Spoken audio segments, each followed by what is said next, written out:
Deputy Speaker. The Safeguard Mechanism Crediting Amendment Bill of 2022, this forms part of the Albanese government's signature climate change policy, reforms to the Safeguard Mechanism, and the Coalition is considering this specific act within that broader context.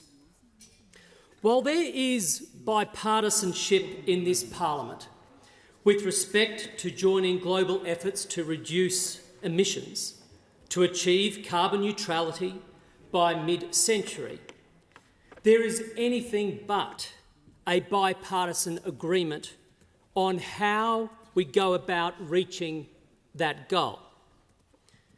And the how matters, because how you seek to decarbonise the Australian economy, how you map a path to decarbonisation, will determine the future in which our children and their children live.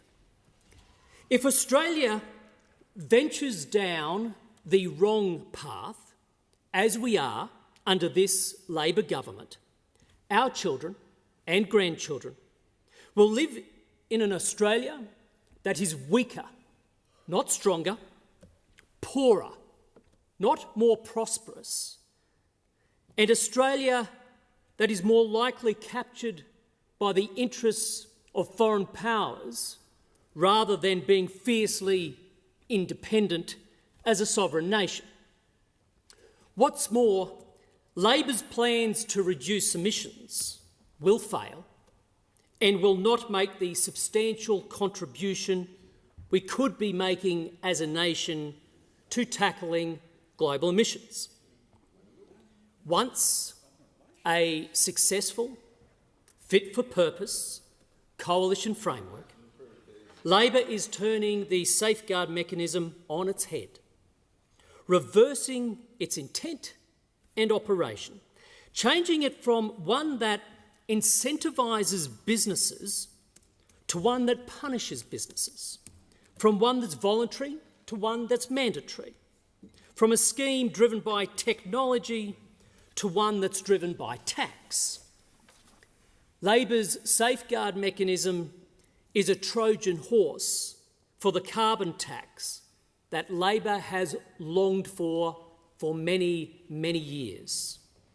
Deputy Speaker, I was referring before to the question of how you decarbonise the Australian economy. This carbon tax proposed by the Labor government, hidden within the Safeguard Mechanism, accentuates a fundamental divide between the Liberal National Coalition and the Labor Greens coalition.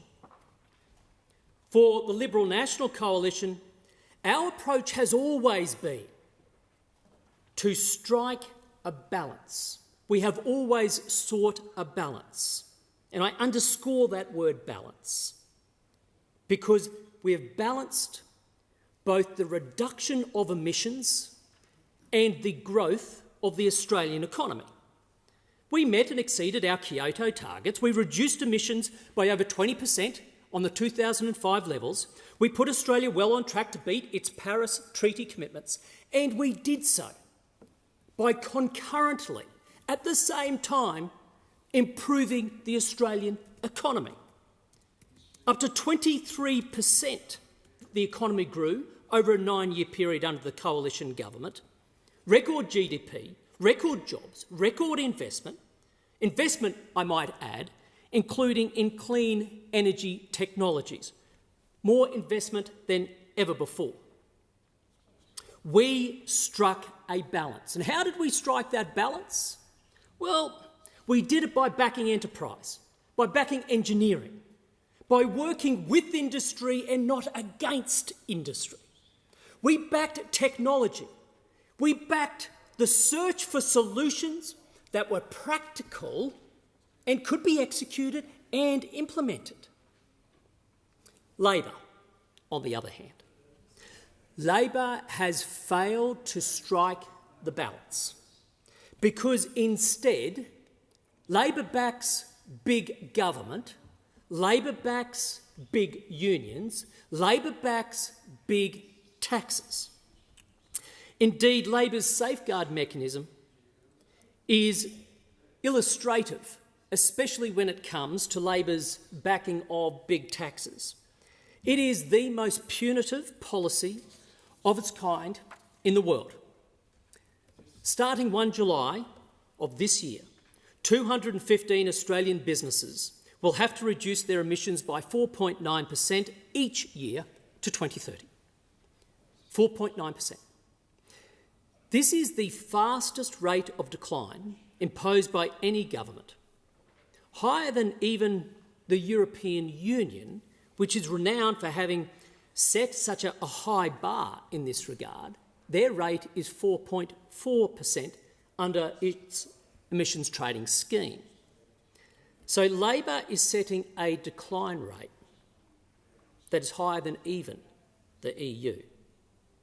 And as a reference point, Deputy Speaker, I think it's worth noting that the EU's emissions trading scheme includes the electricity sector, outside of which emissions of large industrial businesses fell by 1%. They fell by 1% between 2012 and 2018.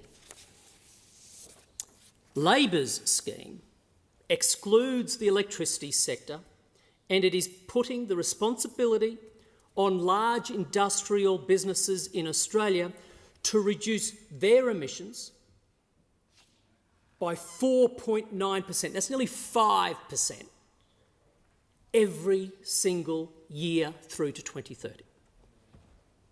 This is unachievable. It won't happen. Why? The technology to do so simply does not exist. And Labor knows this. And I know Labor knows this because the same companies that have been coming through my office have been going through the Minister's office. And they've been saying the exact same thing. The technology does not exist to reach these targets. Scores of businesses caught under this new carbon tax, this new safeguard mechanism regime, will not be able to set the reduction anything near the rate set by the Labor Party. And, you know, I genuinely believe that Labor is happy about this.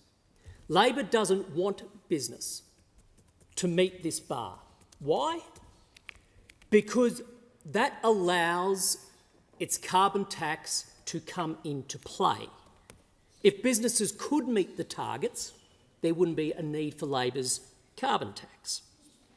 And so, once a business cannot reduce its emissions in line with that near 5% target set by the government, it will have to buy Australian carbon credit unions, otherwise known as ACCUs. Now, the government is pricing ACCUs, it is pricing carbon, at $75 a tonne. $75 a tonne. And for those who are wondering if $75 a tonne is a fair price or not, I remind them that it is over 3 times larger than the previous Labor government's attempt to introduce a carbon tax. They priced carbon at $23. The Albanese government now wishes to price carbon at $75. It's also a price that is higher than 8 of Australia's top 10 two-way trading partners, the exceptions being the United Kingdom and New Zealand. 80% of Australia's two-way trade is with nations that are not covered by a national carbon price, or, if they are, their prices are substantially lower than the price Labor wishes to introduce. Australia's international competitors in alumina, cement, copper, coal, gas, iron ore do not pay a carbon price, including those from the United States, Malaysia, Thailand, Qatar, Russia, India. So much as Labor is clearly following the path of the EU, it's notable that the EU businesses receive billions of euros in support for its scheme annually in the form of free credits. Some have estimated that around 50 billion euros have been handed out since the ETS started. Labor's $600 million support package doesn't even compare. But we know, Deputy Speaker, that Labor doesn't do detail very well. It never has. Labor is very happy to sell the dream. Labor will sell the dream even if that dream turns into a nightmare. You might recall the soaring rhetoric of the Prime Minister when he spoke about leading Australia into a new era of climate change. The Treasurer boasts that he is redefining capitalism. The Minister for Climate Change and Energy believes he is enabling the biggest economic transformation Australia has seen, as big as the Industrial Revolution. Well, they're a humble lot, this government, ushering new eras, redefining capitalism, facilitating the next industrial revolution. Economics has been replaced by egonomics with this lot, Deputy Speaker, and it is reflected in the safeguard mechanism, that policy that they wish to impose on the Australian economy. Now, with all Labor's chest beating on this policy, with everyone from the Prime Minister, the Treasurer, and in particular the Climate Change and Energy Minister, screaming as loudly as they can, signalling their virtues, and with this safeguard mechanism apparently being the signature policy to enable all of this. This is their centrepiece policy. You would think that the government might have had Treasury, or at least the department, do some economic modelling on what its impact might be. But they didn't do that. Think about that. The government is talking about a new era, redefining capitalism, and this being as big as the Industrial Revolution. It's introducing its centrepiece policy that will enable all of this, facilitate it. And they don't even get it modelled by Treasury or the department on the impact. They don't know the impact.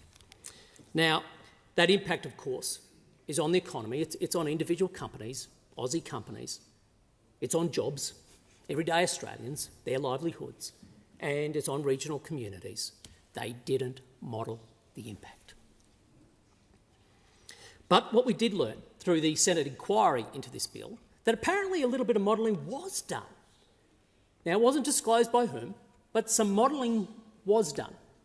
And so we, together with the Greens, in fact, asked the Minister to produce that modelling, at least reveal it. The government is refusing to disclose what little modelling was done, refusing to disclose the only modelling done. Treasury didn't do it, the department didn't do it, I don't know who did it. The Australian people don't know. As for what it said, this government will not tell the Australian people, despite looking them in the eye, saying this is going to be as big as the Industrial Revolution, we've done a bit of modelling, but we, the government, will not show you. That's the message from the Labor Party. Well, let me assure you, Deputy Speaker, and other members of this House, that there is nothing safe about Labor's safeguard mechanism. It's bad for the economy and it's bad for the environment. First, the economy. If Labor introduces one of the world's most punitive carbon taxes, one of two things will happen. Either businesses will pass on the additional cost impost to their customers, to consumers, or they'll close their doors. For those businesses that pass on the cost, it will become a hidden tax paid by everyday Australians. So let me put this in really clear terms. Due to Labor's policy, anyone running a car will pay more as the price of oil goes up. Due to this policy, anyone buying a new apartment, building a home, or even refencing a property, they will pay more as prices of steel goes up. Anyone replacing the window frames at home or fixing the roof, maybe of their garden shed, they will pay more as the price of aluminium goes up. Anyone laying a concrete slab at home so they can park their car on it, or maybe they're laying bricks to create a garden bed, well, they will pay more because the price of cement will go up. Anyone buying a loaf of bread, maybe a pack of rice, they will pay more as the price of gas and therefore fertiliser goes up. And it goes on and on and on. In the midst of a cost of living crisis, the Albanese Labor government is introducing the world's most punitive carbon tax that will be passed on and paid for by everyday Australians at a time when they can afford it least. And it should be noted that the Australians who will hurt most due to this are the ones who can least afford it. The ones who can least afford it at a time when some families are struggling like never before. The Labor Party, who will spruik values of social justice, are more than happy to pass legislation enabling a policy which is a hidden tax that will drive up the prices of everyday goods for everyday Australians. It is a disgrace. Now, there will be those businesses, however, Deputy Speaker, who just can't survive. They can't pass on the cost to their consumers. They will shut their doors. They will shut their doors. Now, I know that some businesses are genuinely looking at the possibility of shutting their doors. I know that because they've told me. They've told the minister too, by the way. Now, I think we all know the human impact when a business closes. We're not just talking about profits for the business owner, we're talking about jobs. We're talking about the livelihoods. We're talking about Australian families that can't put on the table what they need. Businesses are at risk of closing over this tax. The government knows about it, they've been told about it. If they can produce a skerrick of modelling, providing a guarantee at all that that won't happen, please do. But they won't. They've been asked to. They know businesses may close, they're likely to close, jobs will be lost and lives will be hurt. Now, I've probably said enough about the economic consequences of Labor's reformed safeguard mechanism, Deputy Speaker. But what probably hasn't received sufficient attention in this debate is the environmental consequences. When Australian businesses close their doors, operations in Australia close their doors, especially manufacturers, it's operations in higher emitting nations that will typically fill the void. I had steelmakers and smelters telling me months ago, due to the increase in energy prices under the Labor government, that they might need to close and their operations would likely move to India and China. Well, let's see what happens when you throw a carbon tax into the mix. And I have also subsequently spoken to companies and industry associations specifically about the safeguard mechanism that Labor is seeking to reform and introduce a carbon tax, and I can tell you businesses are at risk of closing, and when they do, it will be operations in high-emitting nations like China and India that will fill the void. According to a 2020 Climate Leadership Council analysis, Australian manufacturers are 3 to 4 times more emissions efficient than those in China and India. So let's think about that. Australian manufacturers are 3 to 4 times emissions efficient. So let's put that in the context of an example here. Labor introduces its safeguard mechanism, introduces its carbon tax. So if an average manufacturer caught under the scheme emits 1 million tonnes of CO2 each year, 1 million tonnes, has to close their doors. That gap in the market is filled by an operation in, let's say, India. Then you are looking at four times that emissions. So instead of 1 million tonnes of emissions affecting the challenge of climate change, instead of 1, you now have 4 million. 4 times as bad.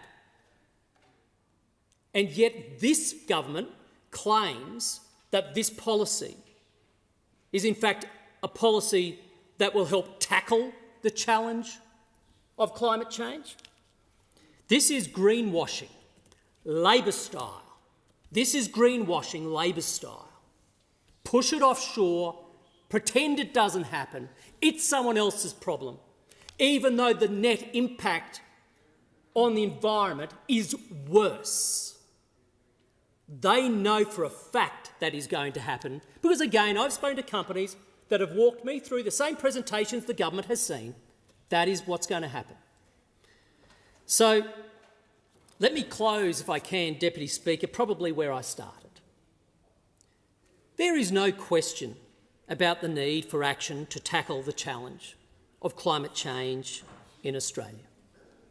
There is no question about that whatsoever. There's also no question about the need for Australian industry to continue reducing its emissions. There's no debate about that whatsoever. But on the question of how we should go about it as a nation, there is absolutely a debate. The climate change and energy debate in Australia has moved into a new phase, but that phase is all about how. Labor is answering the question of how in the wrong way and is setting Australia up to be weaker, to be poorer and to be more captive to interests of foreign powers and not our own. Carbon trading and ACCUs, they will play an important role. They'll continue to. But they should not be used by the Labor Party to facilitate a punitive taxation regime. That is not what it's all about. Government policy that decapitates the economy instead of decarbonising it should be rejected. And so too should the outsourcing of emissions that leaves the world worse off, not better. And with that, Deputy Speaker, the Coalition opposes this policy and therefore opposes this bill. I thank the honourable member for Fairfax. The question is that this bill be now read a second time.